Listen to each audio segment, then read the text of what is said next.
Hustle hard like animals, knocking down on all the doors, chasing all the dollars, so my mama gon' be centerfold. Damien Dollar want it more, Damien Diamond solving more. Vision clear, we rack 'em up, make 'em real intangibles.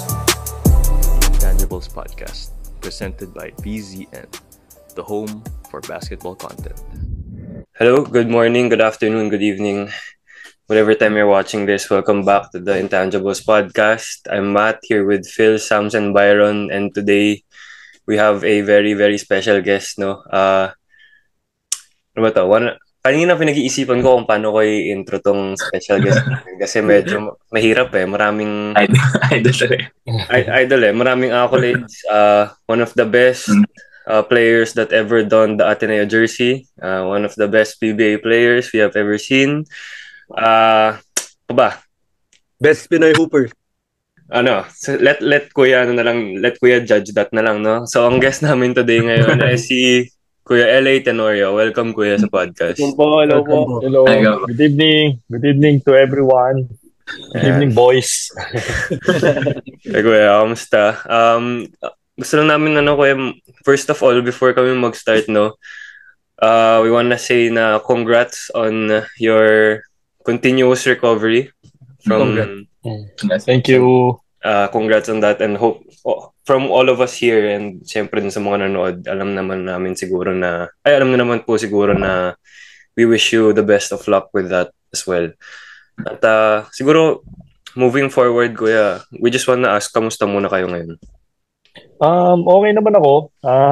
I feel great. I'm here now actually currently now here in Singapore for checkup, but checkup lang just to make sure before anything else. Before I think hopefully this is the last checkup for the year, and then I'm doing great. Joining the full practice, doing full practice now. So getting ready for going back and playing in the PBA again. Hopefully before the end of the year, makasama na rin ako, makalaro na rin ako ng basketball ulit. We're looking forward to that, no, Kuya. And thank you. Siguro in relation to that na lang sa mga, kung hindi nyo pala kilala si Kuya LA, di ko alam kung ano nangyari sa inyo. Pero Kuya, pwedeng pabigay lang ng siguro quick brief background ng iyong basketball career. Kung paano natin nagsimula, bakit mo tinuloy itong gustong gawin? Mga ganun ba? I started playing basketball when I was 6 years old. No? Bata pa ako nun. Nag-start ako ng 6 years old and then started my basketball team when I was in grade 3 in Don Bosco, Makati. And then first year high school, I went to Adamson University to play for high school AP. And then second year, third year, and fourth year, I transferred na to San Beda. And from San Beda, I got recruited sa Ateneo. And then, I played my 5 playing years in Ateneo. And then from there, played in the amateur leagues, PBL pa that time Philippine Basketball League, no? Kung naabutan niyo yun. Hindi na kuya, pero hindi na yun. I-research nyo na lang yun. So, nag-PBL ako, and then from there, kasi before bago ka mag-draft sa PBA, PBL talaga nilalaruan. So ngayon kasi, dati yun yung G League ng PBA. No? Tapos, I got drafted 2006 by San Miguel Beermen, and then I played for 1 year in San Miguel, and then traded to Alaska. And then got traded to Alaska, played for almost 6.5 years in Alaska. And then 2013, got traded to Ginebra. And then until present, dito pa rin ako sa Ginebra. So, yun. Yun ang career ko. Played also 20. I started playing in the national team also, Gilas, back in 2011, 2012, 2013, 14, 15, 16. Until I think 17, and then pasundot-sundot na lang. Grabe nga po kayo niya. Sige. Ibig sabihin, matanda na ako, marami akong nalaruan na. Sige po, backtrack po tayo sa college career niyo po. Ano po feeling po nung naglaro po kayo sa Ateneo? Yung mga championship years niyo po noon, basically yung experience niyo po noon as a UAAP player. Actually, when I transferred to Ateneo, 2001, at first it was a culture shock for me, kasi coming from a school na, hindi naman kasing, before kasi, syempre, pag Ateneo, actually, until now, pag Ateneo, di ba? You guys are from Ateneo ba? Yes, of course. No. So, pag Ateneo before, talagang, syempre, ang perception natin or yung tingin natin sa mga tenista, elitista, di ba? Dati. Well, kami, social, di ba? Coming from like province, coming from, school na, lalo na all boys, lagi, parating all boys yung pinuntahan ko. So, it was a culture shock for me. So, when I transferred to Ateneo, first year college, I was just playing basketball, and I was alone in my batch na player ng UAAP, kaya mag-isa lang ako lagi sa classroom na walang kasamang player, and so the rest are the regular students, no? But I must say na Ateneo really gave me a chance where I am right now as a PBA player. Napakalaking factor or napakalaking contribution ng Ateneo. So of course, yung ibang schools ko na pinaglaruan, developmental ko, grade school and high school, di ba, nandun. But in Ateneo talaga na-hone yung skills ko and for me to be ready in the professional league, no? So because I wasn't really dreaming of playing back then, playing in the PBA, because of a lot of factors, no?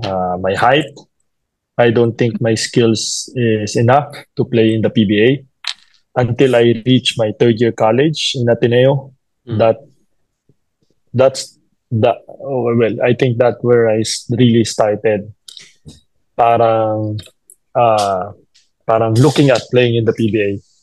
No? So with the help of my coaches back in Ateneo. So yun yung naging career ko sa Ateneo, and kaya laking pasasalamat ko talaga sa Ateneo. Not only the basketball, no, in basketball per se, but the values and how the character na not only as a basketball player but as a person in general.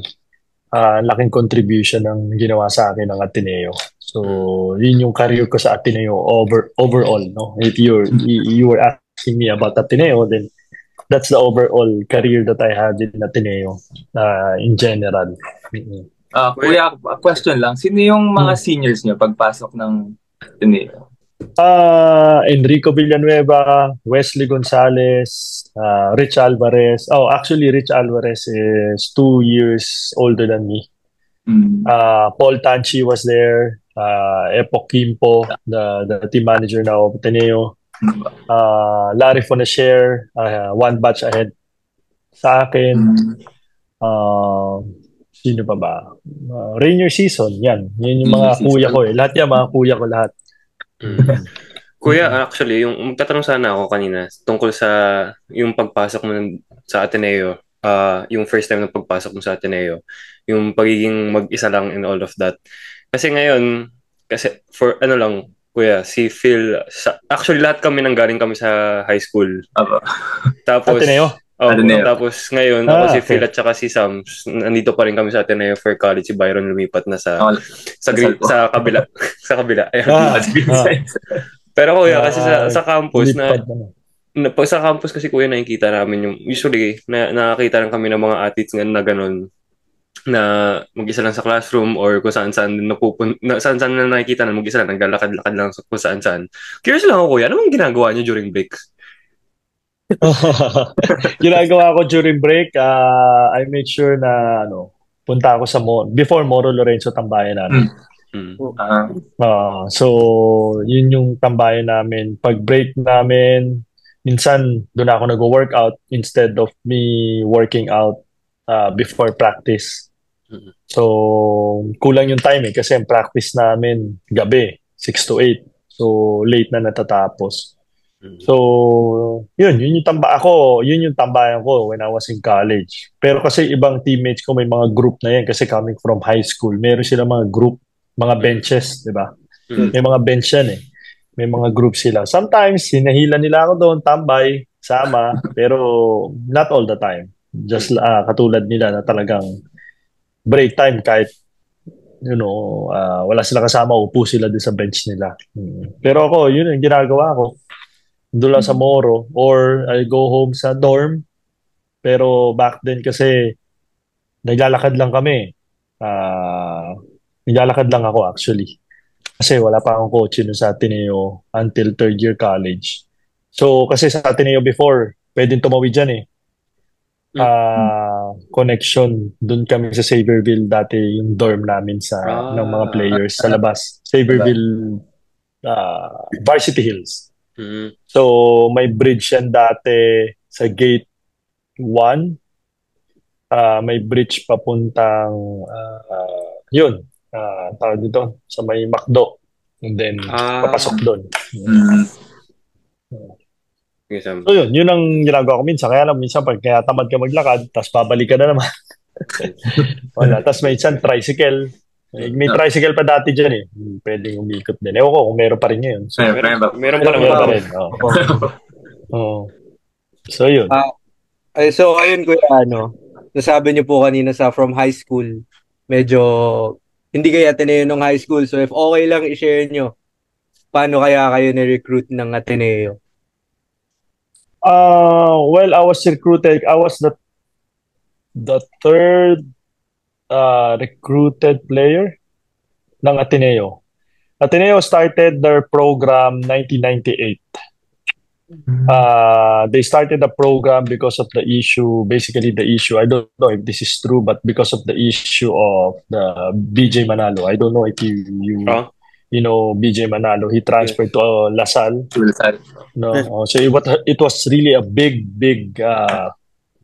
issue before. No, kasi BJ Manalo was the star player of Ateneo High School, and then he transferred to LaSalle in college. And I don't know, what I've heard is the main reason is because, of course, LaSalle has a winning tradition and they had a really good program back then in LaSalle, and Ateneo doesn't have a program. So that's where they started really recruiting player, and then the first recruited player of Ateneo was Rich Alvarez. And then the second one was Larry Fonacher. Well, Larry Fonacher came from Ateneo High School. But the second really from outside is Magnum Membrere, from San Beda. So that's why we were very close. Me and Magnum played together in San Beda. We were very close. Yung parents niya at parents ko, close yan eh. Very close until now. No? So basically, siya yung isa sa mga nag-convince sa akin to play also in Ateneo. Okay. But Ateneo recruited me also. Talagang inaay na nila ako noon. Other than the other schools also recruited me. But I chose Ateneo. I already practiced with LaSalle. Binigyan pa ako ng sapatos yung dati. Fila sila dati noon. I was really excited. But in the end, I chose Ateneo. So if I may share, dati ang offer sa akin ng Ateneo is really two things. I will not forget this. Two things. One is scholarship, and the other one is education. That's it. But other schools, they offer you, of course, allowances, everything. Diba? So, kakaiba Ateneo when they talk to me. I was really surprised. Huh? Walang allowance? Yun lang. But it's back then it was really, for me, it was really the most important thing that I've heard. No, they said that it was Mr. Arben Santos. They started the Ateneo program. No, it was Arben Santos and Father Tito Kaluwag before. So that group, no, and then they started building the program with MVP, with Boss Manny Pangilinan and some of the directors. I don't know whose directors are they, but basically sila yung nagpo-front. So, yun. So, I said yes to Ateneo mainly because of that reason, no? It was really parang syempre alam ko naman na basketball is not forever, and my parents always reminded me of that kind of saying na sinasabi na basketball hindi parati yan, hindi pang habang buhay yan. So it was really nice to hear lang na yun yung narinig ko sa Ateneo. So I said yes to Ateneo. Good choice, Kuya. But, good choice. Yeah, good choice. But I really struggled during my first year in Ateneo. My first sem in Ateneo. So, first semester is also a UAAP season. No, so during my first year college in Ateneo, I was playing in the UAAP back in 2001. At the same time, I was studying before in Ateneo. So it was really a struggle to me with the time management. No, I'm in San Beda also. In San Beda naman it's not that easy. It's, of course, compared to Ateneo, it was really different. But hindi ko naman sasabihin na San Beda madali lang compared sa Ateneo. It's still hard. Because being an student athlete, it's not supposed to be an easy task to do every day. So, but in Ateneo, it was really different. Talaga sobrang hirap siya. You have to have the time management. You have to really study. You really have to understand everything at the same time while doing the practices and all the workouts side, and then the pressure of you playing in the UAAP, diba? So it was really hard, and I struggled. I almost quit after the first sem of my first year college in Ateneo. That's where after that was my first year in Ateneo, we played in the finals. We played LaSalle 2001. We lost to Ateneo. We lost to LaSalle 2001. That was the first time we played in the finals 2001. It was a very nice season for me. It was a breakout season for me. So, but after that, I almost quit in Ateneo. I already talked to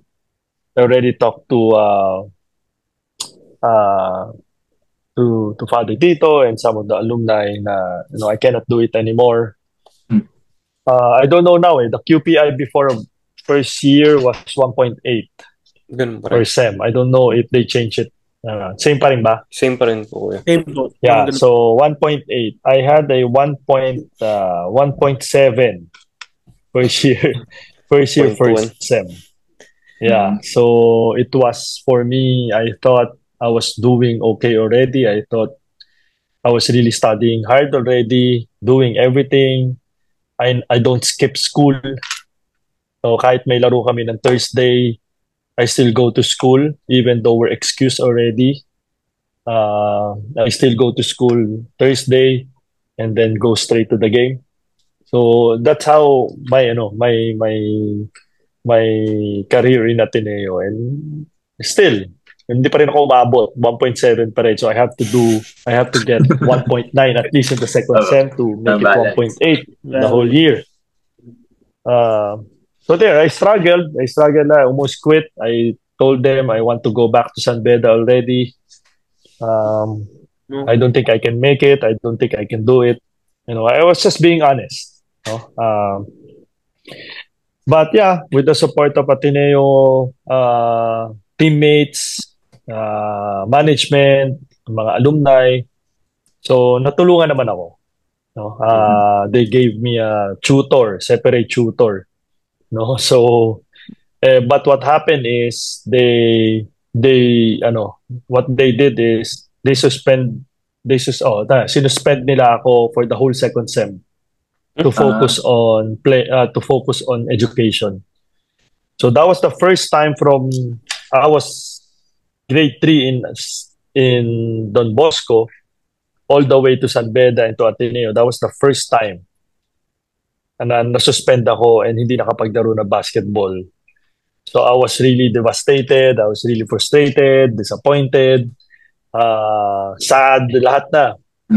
Parang feeling ko, bakit ganun? So that's where I really thought of really quitting and bumalik na lang ako, and I really want to play basketball because that's my comfort zone. That's where I really enjoy a lot. But I decided to stay. So yun yung kapalit. Yep. Hindi ako pwedeng manood ng practice. I cannot do workouts at the same time with the team. So I have to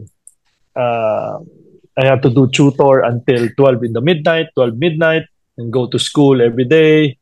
So it's really hard. It was really a struggle for me during the first 2 years. I did that the first 2 years.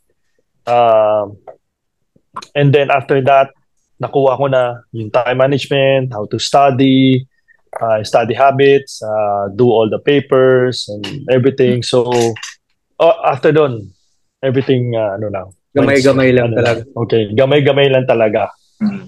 So yun yung naging overall career ko sa Ateneo. Kuya, actually may next question sana ako pero hindi ko maiwasan di tanong eh. Para sa mga fans dyan, ewan ko ano maging reaction nila. Since nabanggit niyo na kuya na nag-training kayo sa Lasal, ano yung chance na sa Lasal pala kayo pumunta noong time na yun? It was actually malaking chance sana nakapunta ako sa Lasal. Grabe yun. Malaking chance sana yun. Lasal Ateneo, but my dream school back then was UST. Because grabe yung time kasi na yun, grabe laging panalo UST. Lagi sila nagcha-champion. That was the time that UST always in the championship talaga. So yun yung napapanood ko, UST Lasal before. So yung dalawang team na yun. Ateneo wasn't really good until they really started recruiting. So until nakuha ka nila kuya, ganun. Until nakuha ka nila. Wala. Tapos nakuha ako ng Ateneo. Doon ako pumunta. Gandang person. Yung UST, hindi sila nag-recruit kasi complete team na sila kasi they were winning na eh. And then Lasal, they had Mike Cortez back then. So they don't really need. And okay naman Lasal, second stringer. So okay din naman. Pero sa Ateneo kasi they did not promise me playing time. Of course, you have to earn the playing time. But syempre, isa ako sa mga bata. Okay na din. As I've said earlier, kaya naman ako napao, it's really because of what they told me. So, yun. Yung question ko talaga, kuya, kasi more recent na to. Nanood kasi kami ng Ateneo Lasal. And it's a great game. Hapon ba yun? Ay, nung Saturday. Saturday po. Sorry, Saturday. Saturday. It's a great game. Maganda yung atmosphere. And dami nagsasabi na the rivalry is back. Pero sa mga hindi nakakalam dyan, kuya, gaano ka-intense yung rivalry nyo nung time nyo at Neo Lasal? Which I think na peak talaga at Neo Lasal. To be honest, wala yung rivalry ngayon. Pero sa amin before. Layo. Masyado na mababait ang players ngayon ng Ateneo Lasal. Ano thoughts nyo sa ganun, kuya? Yung mga nagtutulungan yung mga magkakaibigan. Before, walang kaibigan talaga. Talaga magkaaway kahit sa labas. Pag nakita talaga, nagkikita sa bar, talagang wala, may ganun may ganun factor. So, it's either yung isa yung aalis or yung isa yung aalis. May ganung factor dati, malaking rivalry yan. Not only sa basketball players, but I think yung mga friends namin, mga friends ng kabila, di ba? Pag nagkikitaan din. Grabe before. Maybe because of the rivalry the history during the time before us. No? And then, slowly, siguro, tapered down because nagkaroon na nga, dahil nga sobrang away na, nagkaroon na ng mga charities and mga CSR work with Ateneo Lasal. They started that. So yun, doon na naging parang magkakaibigan, yung mga rivals. So, pero yung competitive nature pa rin, nandun pa rin naman until now, Ateneo Lasal. Pag sinabing Ateneo Lasal, sa Ateneo Lasal. But before, when it was really Ateneo Lasal, it was really Ateneo versus Lasal. Kahit yung mga nanonood. No? Kuya, kung pagpipiliin ka, saan mo mas gusto? Parang yung atmosphere. Mas okay na. Yung dati o ngayon na klaseng rivalry? I might be biased, no? Pero talaga before Before talaga grabe rin kasi talaga ang intensity dati at how's the basketball played before. It was really different compare now. Now it's really more on talent, skills, pagalingan, di ba? So swerte ka pag may mga magagaling ka talagang players ngayon sa team. Pag wala kang magagaling na player sa team ngayon, malabo ka manalo. Diba? Ganun yun. Before, kahit wala kang magagaling sa team before, pero may mga bruiser ka, pwede kang manalo. May chance ka. Diba? Ganun Ganun dati. May 2-3 player ka lang na star player, the rest are bruiser. May chance ka manalo. Pwede na. Laban. Oo, laban na yun. So yun, on that note, kuya, sino yung mga favorite teammates mo? Pwedeng star player, pwedeng bruiser. Actually, favorite teammates, actually, they're all my, natanong na rin sa akin yan Kasi I was really the youngest player in the group. No, ako yung last dun sa group namin ng 2001 and 2002. And up to now, we have a group. Core group namin, kumbaga yung core group namin na talagang we're very close and our parents are very close. Every now and then we still have get together like Christmas parties or birthday of the mother of my teammates, some stuff like the birthday of the one who started the program, Mr. Santos. Talagang nagsasama-sama kami, nagkikita-kita kami, and hindi kami nauubusan ng kwento talaga together. So talagang lahat kami parang kami, parang kaming pamilya na. We end up not only teammates but family. Yun yung nabuo namin for the 5 years that at least me, the first 3 or 4, kasi my 4th year, my 5th year, mga bata na nakasabay ko. Iba talaga kapag sa mga basketball, no? Pero on the other side naman, sino naman yung mga opponent na kapag nakikita mo, nanggigigil ka talaga na parang sure na ibibigay mo yung best game mo talaga na. Back then, it was really, I was challenged with Mike Cortez. Cool Because cat. he was really a beast before. Actually, siya talaga yung ano namin eh. Siya yung focal point namin dati. Actually, not only Ateneo but the whole UAAP season, UAAP players, teams, no? Talagang siya yung barometer ng point guard before. Kasi he was the only player na matangkad, point guard, grabe yung skills, ang galing.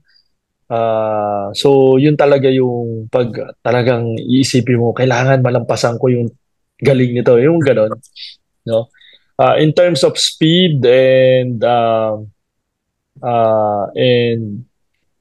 ano ba, isa pa is also sino ba?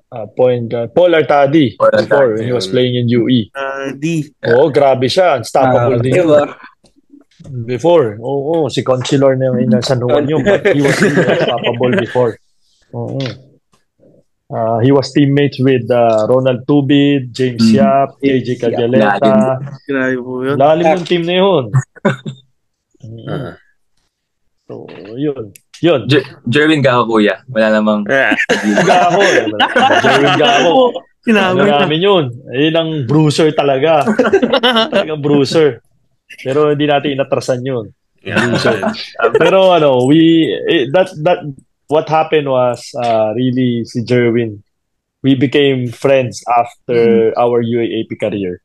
That's the Teammates pa kayo, kuya? Oo, nag-champion kami sa PBL. Kami ni Joseph Yo. Ryan Aranya, Rico Mayerhofer, Jerwin Gaco, sino man teammates ko pa noon. Yun yung pinag-champion namin. And kuya, quick question. Kasi from UAAP nasabi mo kanina na nung Ateneo Lasal, di talaga kayo nagpapansinan kapag nagkikita kayo sa labas. So, paano yung naging teammate mo yung mga sino Joseph yun, naging teammate mo sila sa PBL? Paano yun, diba awkward yun? Medyo noong una, naging awkward, but that was kasi the time that we are really fighting for our team. We were playing in Harbor Center. So, actually, the management really did a good job also on putting up those players, no? Ateneo, Lasal, PCU, but back then, no? Jason Castro, Robert Sanchez, Gabi Espinas, nandun din yun. Mga star players naman na NCAA yun.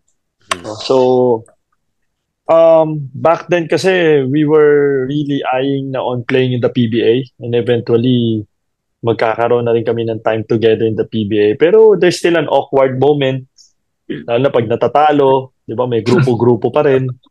Di ba? Yung Ateneo teammate ko lang na nandun was Jack Chia.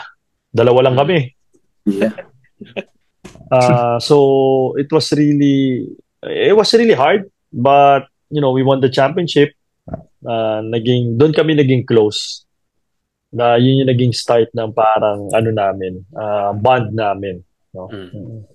Kuya, Go. Ba't naman, follow up ba yan? Follow up. Sige, go na.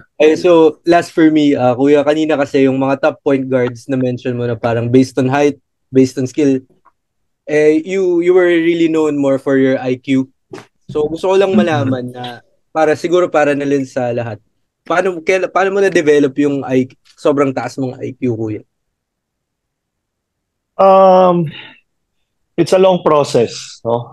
It's not an overnight, or it's not really a parang automatic, no? So you have to have a lot of paano ba? Kailangan talagang as a point guard kasi unang-una ang idol ko kasi it was really Hector Calma, Olsen Racela, and Johnny Abarientos. So if you're gonna combine those three point guards, pag kinombine mo yung talent ng tatlo, it's brains, skills, and brains. So talagang actually they're not really the most talented players back then during their time. Well, except for Coach Johnny Abarientos, he was the MVP of the league, but yung smarts nila. So yun talagang pinanood ko. I pattern my game to those 3-point guards. So if you have a goal or if you have a pattern or an idol, ina-idolize mo na player, you will look at their game, how they play how they play, and then you will start thinking of how do they do that, paano nila ginagawa yon, paano nila nade-develop yon, and in time you will really develop it. You know, if you really gonna be focused on that matter, no, if you want to be a smart player, if you want to be a playmaker, because you cannot be, honestly, you cannot be jack of all trades, 'di ba? Master of none, 'di ba? So you really have to focus on one thing muna. You know, if you want to be a smart point guard, be a smart point guard. You develop it, you know, every day in practice. Make sure how will you be, kung paano ka magiging isang magaling na point guard sa team mo, is you have, number one, you have to learn your teammates. You have to learn your teammates. So, kasi kung hindi mo kilala mga teammates mo, hindi kayo magkakaintindihan, you don't have a relationship with your teammates as a point guard, you're not gonna be, you're not gonna be successful also if you want to be smart. Kasi hindi kayo sync eh. Parang orchestra yan eh. Ikaw yung nagli-lead sa kanila, pagka hindi sila sumunod sa'yo, bali wala. Diba? So it will really develop in time pag ganun yung mindset mo. So it's not an overnight thing. I really developed that probably years and years, and watching different players, different point guards, how they play, watching a lot of videos, understanding the plays of the team, doing your homework after the practices. No, after practice, kung may bagong play, I make sure that the next day, ako yung una makakaalam na makakatanda ng play. I will write it in the notebook. Ganon. Ginagawa ko yung mga ganong bagay. So I do my assignment also. Kuya, last question na ako sa Ateneo Lasal. Kasi din talaga kinalakihan ko, kaya medyo excited ako sa mga tanong. Nung nag-start na magkaroon ng mga events na charity events, mga ganyan po, medyo hesitant po kayo nung nagsimula. Kasi example po yung sa exhibition, may worry ba kayo na mangyari nga yung kay Joseph Yeo tsaka kay Enrico Villanueva nung when it started? Well, it was at first it was exciting. And kasi pride and honor namin mga Ateneo at saka Lasalista na nasa at PBA na sabihin, yung programa namin nag-work talaga kasi maraming Ateneo Lasal na naglaro sa PBA to have the charity game, di ba? Nabuo namin yun. Pero hindi namin plinano na magkagulo, di ba? Na gano'n. It was really during that time or that moment, lalabas talaga yung rivalry. Especially pag nakita mo na yung crowd na really cheering for you on the other side and the other side is not cheering for you. So may ganung factor na biglang automatic lalabas ang rivalry na Ateneo Lasal. No? So kaya nangyari yung kay Joseph at kay Enrico. May may sugat pa from the UAAP. Although magkakilala na sila at naglalaban na sila sa PBA. So may ganun factor na automatic magkakaroon ng instinct na Ateneista ako, Lasalista ako, ganun. Ganun back then. So yun, ganun yung rivalry before, and then syempre nadadala na rin na emosyon because of the crowd din. Sige, Kuya. Transition tayo ng konti. Speaking of the crowd na, Kuya, sa team mo ngayon, Barangay Ginebra, na one of the best crowds in the Philippines, no? Yes. So, before you got there, syempre marami kang pinagdaanan. Can you talk us through what you felt muna nung na-draft ka and the process going through that all? Oh, nung na-draft ako sa PBA, you mean? Mm-mm. Well, nung na-draft ako sa PBA, may San Miguel Beer. San Miguel Beerman ako eh. I was drafted by San Miguel Beerman. I was really happy because I was teammate with my idol, Olsen Racela. So I was really happy because I got to see him play every day. Nakakalaban ko siya. So nakakuha ako ng maraming ideas or kung ano man, the way he treated the players, the way he read the players and the plays. No, naalala ko 'yon at nakalaban ko 'yon araw-araw at malaking bagay 'yun sa akin. And it was really, I thought that I'm gonna stay in San Miguel for the longest time and I'm gonna be the next point guard after Olsen in the next coming years, no? But yun nga, I was traded to Alaska after a year and a half. And I was really sad, disappointed, angry. Kasi it was the first time that, I felt na-trade ka, di ba? And feeling ko kasi that time, even my teammates were saying before, sina Danny Ildefonso, Danny Siegel, Coach Olsen, sinasabi nila, ikaw na yung papalit sa akin, ganyan. Pero na-trade ako. So, the feeling, di ba? Parang, akala ko ba dito na ako, di ba? So I was really devastated, crying, begging. But, it was really blessing also. When I transferred to Alaska, nagkaroon ako ng opportunity to really hone my skills and to grow as a basketball player in the PBA. Thanks to Coach Tim Cone. He really developed me. No, not only as a point guard but as scoring point guard like Johnny Barrientos. No, so because we were running the same system when Johnny was in Alaska back then. So yun. Then yun, same situation when I got traded to Ginebra. I was sad also because being in a organization for 6 years already, parang feeling mo, yun yung bahay mo eh. Yun yung pamilya mo. And then, all of a sudden, matatrade ka pa sa Ginebra. But even though they said before that, gonna be traded to Ginebra, ayaw mo ba nun? Sabi ko, I don't care if it is Ginebra. Parang gano'n, di ba? It's just, okay na ako dito. Di ba? Masaya na tayo, pamilya na tayo. But then, it's a business, so can't do anything about it. And the good thing about that Ginebra trade was really me in that challenge na yun nga na maging isang Ginebra player, because being an Ginebra player, it's a privilege, but it's parang kumbaga para kang si Spider-Man eh. Ano yun? Ano nga yung sabi ni Spider-Man?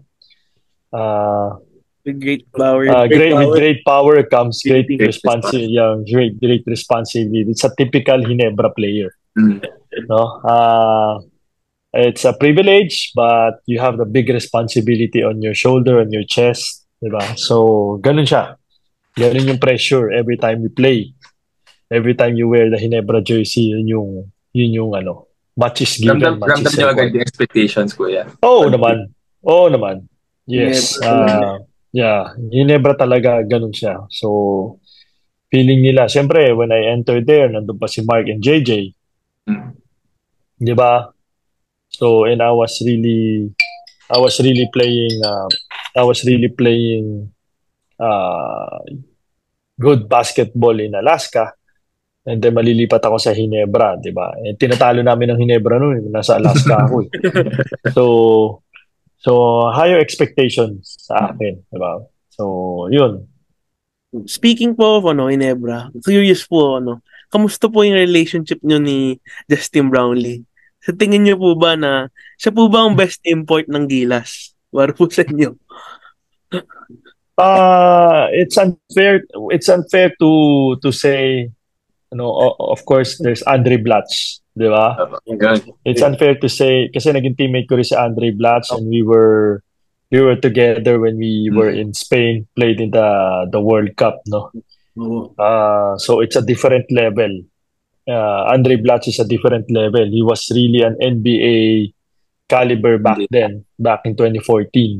No, actually, when he was playing in Gilas, he was still getting salary from Washington Wizards.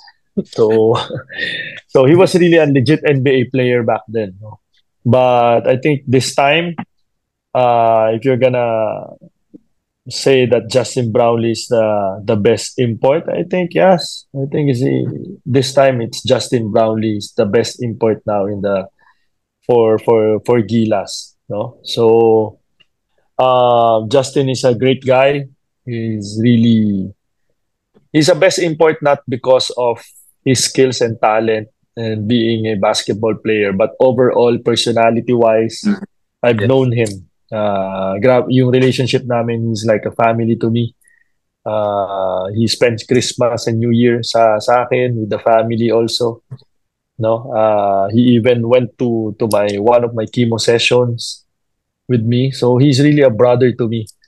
And our relationship in the court, the respect that we have with each other in the court, laking bagay nun. The moment we teamed up back in 2016,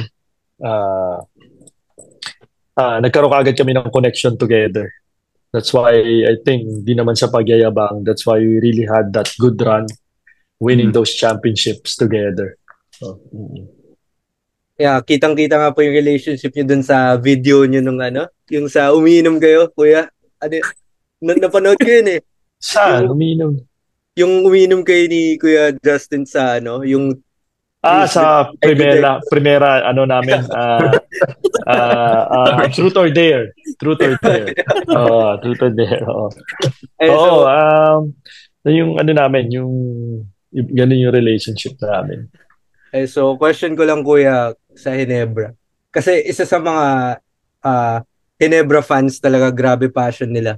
Gusto ko lang itanong ano yung pakiramdam na finals tapos game 7 tapos makakamit niyo na yung championship or down kayo tapos maririnig niyo yung crowd niyo. Ano yung feeling nun? Ano yung feeling nun, kuya? Feeling nun, added pressure. Feeling mo, it was it's a again, katulad na sinabi ko, it's a privilege, no? It's a blessing to be part of the Ginebra team, especially when playing in the championship in Game 7, playing in a big crowd, 55,000 people watching you, diba? It's a different feeling, no? But in the end, ako kasi it's a type of player na pag Game 7, I really zone out. I mean, malalaman ko na lang na 55,000 nanonood after the game. No? So, I know that they're there. Alam ko na nandyan sila, na nag-cheer sila, naririnig ko sila pag nasa bench ako. Pero, talagang naka-focus ako sa game. So, kasi once na isipin mo yan, once napansinin mo, the pressure will slowly comes in, no? So, ako kasi, alam mo, nandyan, syempre thankful tayo dahil nandyan sila and alam natin na sila yung malaking factor. Sila nga yung 6-man namin eh. Tinatawag namin sila 6-man talaga. So, but, during those times na sinasabi mo mga pressure, Game 7, championship, diba? I'm zone out. Baga, doon ako sa game. Doon ako, yun ang isipin ko. Isipin ko na lang sila pagkatapos. Question ko naman, kuya. Sinabi naman na yung mga teammates dyan, si Justin Brownlee. But tanong ko sana si Japeth Aguilar kasi kasama niyo na from Ateneo pa lang. Kasama niyo sa Gilas, si Ginebra. What can you say about this growth din as a player? Kasi biglang gumaling talaga. Sobra. siguro of all the teammates that I had in the PBA, I have in the PBA, si Japet yung pinakamatagal ko nakasama. Ateneo, Gilas, and the respect that I have with Japet, and the respect and the same thing, the respect na binibigay sa akin ni Japet, yung understanding namin sa loob ng court, kung paano ko siya sigawan, naiintindihan niya yun. Oo, kung nakikita nyo, lagi ko sinisigawan niya si Japet sa court eh. He knows. Minsan may ibang tao na misinterpret yun eh, kung paano ko sigawan si Japet. Pero college pa lang, magkasama namin. Gets na niya yan. And he's really thankful for that, because he needs, Japet is the type of player that, before, but now he's a mature player. He's getting better. Actually, he matured a lot. No? He is the type of player before na kailangan mo talaga i-push. I-push. Kailangan i-motivate mo siya during game. Kailangan galitin mo siya. Kasi masyado siya mabait eh. Masyado mabait yan si Japet sa game. So, kailangan i-push mo siya. And I know Japet that he can dominate the game in a snap of the finger, no? At marami na siya napapanalo sa amin. No, sayang lang hindi siya naging MVP ng season because of the injuries. Nagkaroon din siya ng mga injuries sa mga dumarating na conference eh. So, tanong ko lang po, sa dami niyo pong championship runs, ano pong pinaka-memorable ninyong moment kung naalala po ngayon? It must be still the 2016 championship of Justin Brownlee. Yung pa rin talaga eh. It was really epic. No? And then number two is the Bay Area. Recently, with the 55,000 people watched the game. And I was injured back then, no? So, but nakapaglaro pa rin ako. So, it was really special to me. Kasi yun, kuya, medyo light, kasi sa PBA, isa yung PBA, known yung mga PBA players sa mga magagandang nickname. And onti lang yung mga players na nabibigyan ng multiple nicknames. So, sa pagkakaalala ko, meron tayong Teniente, meron tayong Ironman, tsaka yung pinaka-favorite namin lahat, Pambansang Reverse. So, ikaw personally, kuya, ano yung pinaka-favorite mo? Tsaka, ano yung pinaka-favorite mo sa mga ibang players na nickname? General pa pala. General pa. Madami. Madaming mga, siyempre may Mike the Spark, di ba? Merong Fast and the Furious, 'di ba? Madami diyan. Back then, madami. 'Di ba? So siguro sa akin ang favorite ko, I must go with Iron Man, 'di ba? Kasi I was really an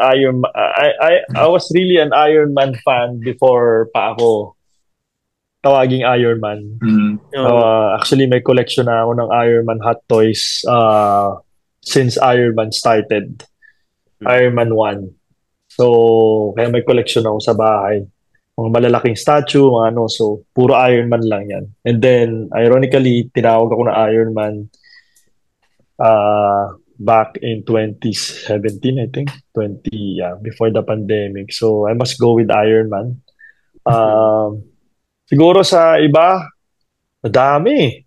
Mayroon pa Jimmy, Mighty Mouse, di ba? Di ba? Yung Mighty Mouse pa. Ito sa akin, kuya, ba magka-idea ka. Favorite namin lahat, The Coffee Prince. How about, paano yun, Gakonatics. Hindi mo to club. Di ba? Dabay yun ng mga, Coffee Prince. Coffee Prince, no? Bakit?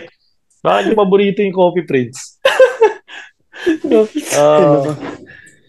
Ako, isa, aside from sa akin, siguro, yun nga, Coffee Prince, maganda rin yung Coffee Prince. Pero ako, perfect talaga na tawag sa isang moniker sa akin is The Blur. Kasi pag naglaro talaga siya, ano talaga siya, now you see me, now you don't. Parang bigla kasi blur talaga eh. Sobrang bilis eh. Sobrang bilis ni Jason, blur talaga siya. Kasi hindi siya matawag na Flash kasi si Val David, the Flash na yun. So mas mabilis pa yung blur. Diba? So yun yung isa sa paborito ko din. Kuya, tanong ko din yung tungkol sa famous streak nyo of consecutive games. Ano yung secret nyo sa conditioning? Kung paano umabot ng ganong kahaba? Kasi grabe. Wala namang secret doon. People are asking me about the secret about it. I don't think there's a secret about it naman. If you're an athlete, automatic, you'll be disciplined as much as possible, especially sa amin sa PBA players. Basically, trabaho na namin to eh. Ito na yung pangkabuhayan namin na, for our families, di ba? The future of our families, the kids, future namin. So, you make sure that you really take care of your body as much as possible. As much as possible, hindi ka ma-injured, di ba? Kasi, if you get injured, setback yan eh. And then, a lot of players are coming in every year na alam mo mas magagaling sa'yo. Di ba? Habulin mo yun. So, medyo mahirap. So, baka nga may maraming pang player sa akin disiplinado eh. So ano lang talaga, I'm really blessed and I think I'm lucky also na hindi ako na-injured, knock on wood, for the past 17 straight years. Naglaro ako with no injuries, di ba? How lucky and how blessed, di ba, na isipin mo pa. Di ba? But yun nga, I think there's no secret about it. You just really have to enjoy what you're doing, and make sure that every day you make sure lang na you're grateful. You're not, kumbaga parang you're not asking too much from yourself, from others, di ba? Kung ano yung meron ka, sige, yan muna. Pero syempre you want to get better every day. Yeah, you work through it. You work your way through that goal, 'di ba? Or kung gusto maging ganung klaseng player. Pero just to enjoy the moment yun lang ginagawa ko every day, going to practice. It's like really my comfort zone. I enjoy the competition, I enjoy my time with my teammates, biruan, diba? Gaguhan sa practice.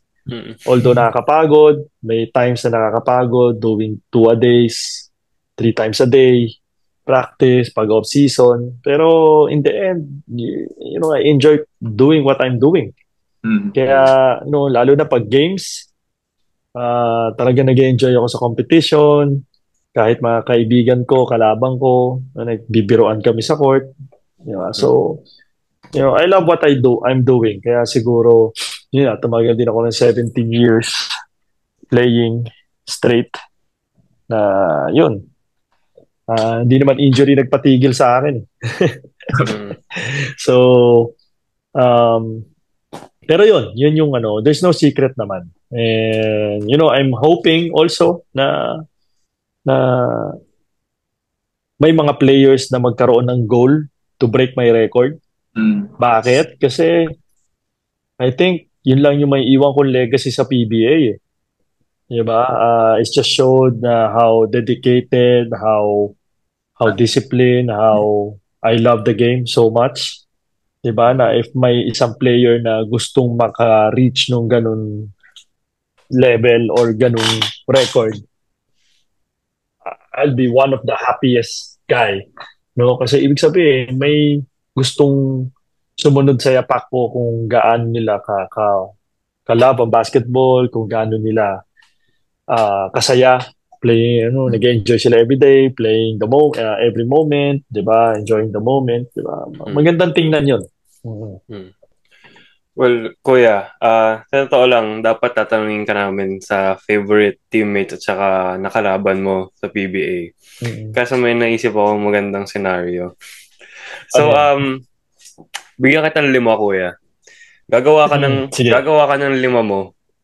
Yung sa tingin mo best 5 Starting mo. 5. Pero kasama Starting ka dun, kuya. Okay. Lalaban ka dito sa 5 to. Siguro pinaghalo ko na ng yung mga sinasabi mo kanina, kuya, no.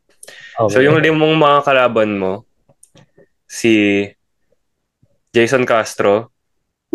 Kalaban ha? Kalaban to, kuya. Teka lang.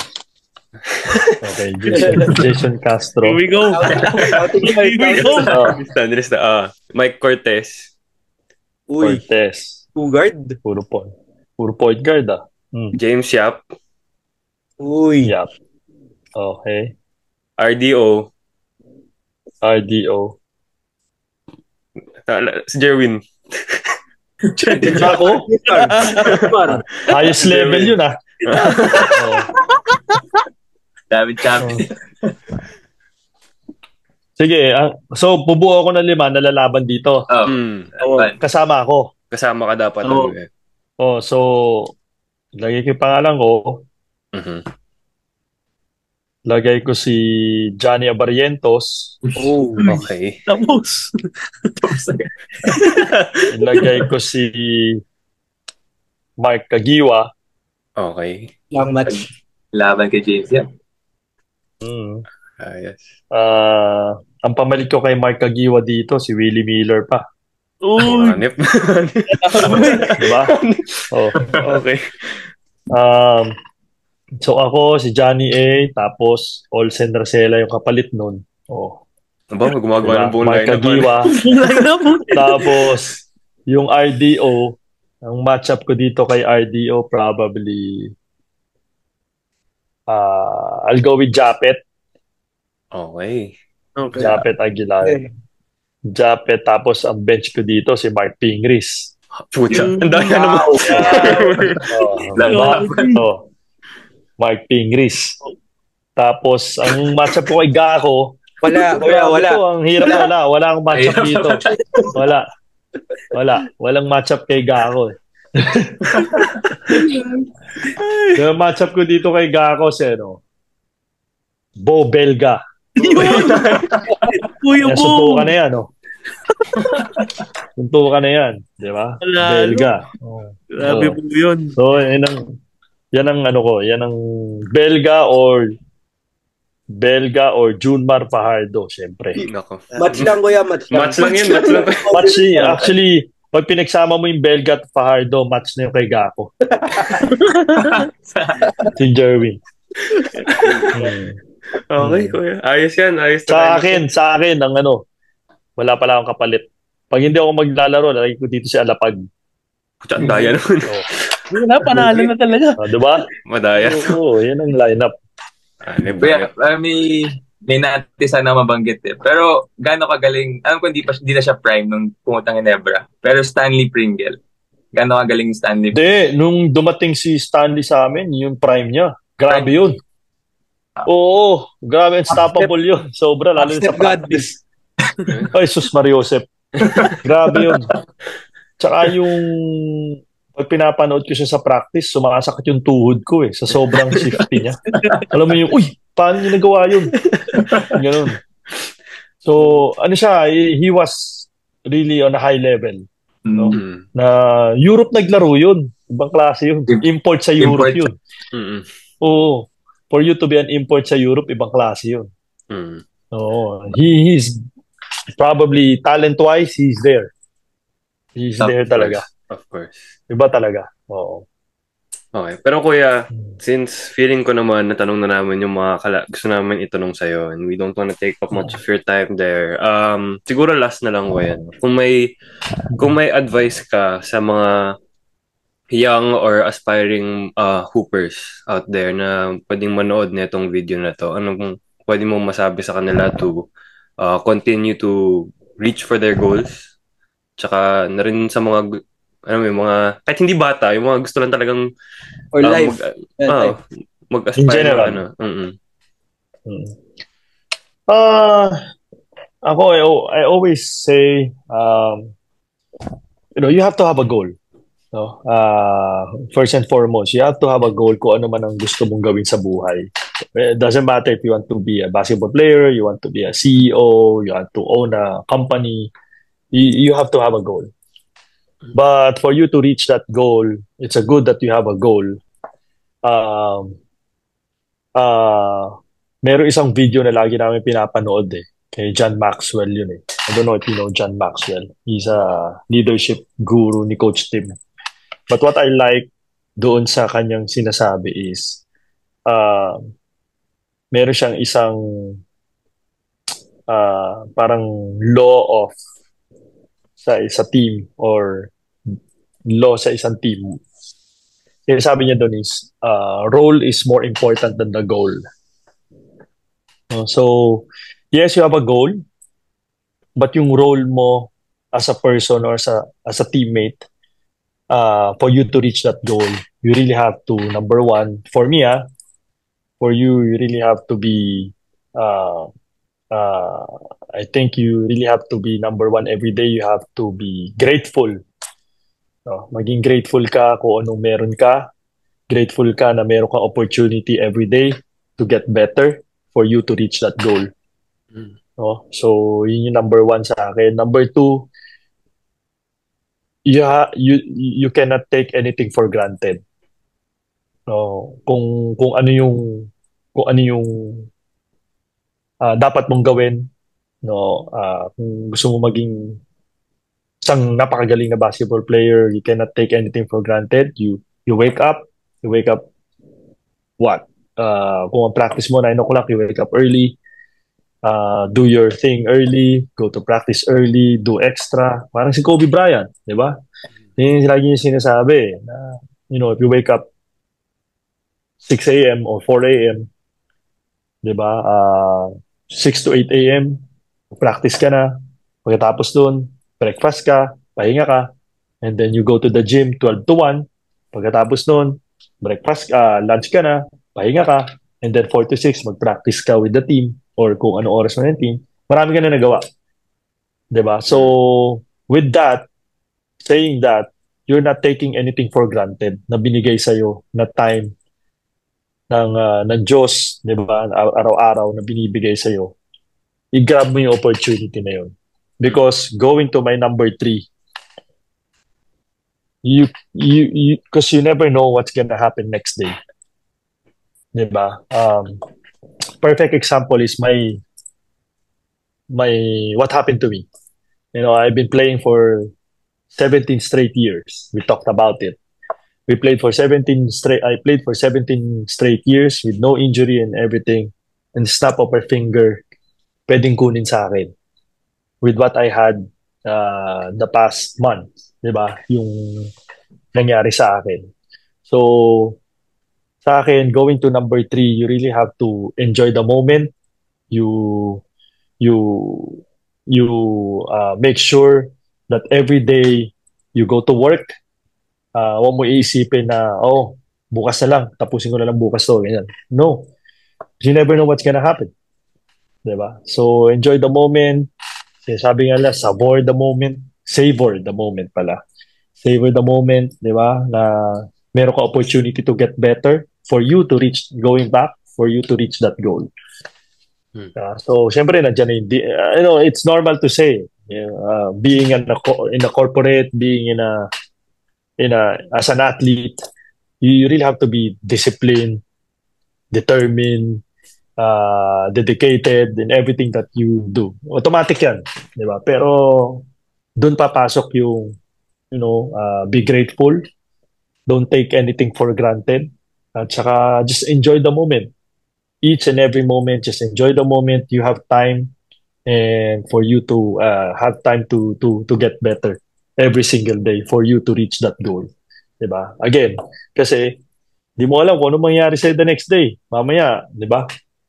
May injuries, something happened, financially, you cannot do, basketball anymore, or you cannot go to work. Diba? May mga ganun May mas magaling na pumasok sa'yo in a corporate, natanggal ka, kasi may mas magaling na nakuha yung CEO nyo, mas magaling to, the next day, bigla ka na tatanggalin.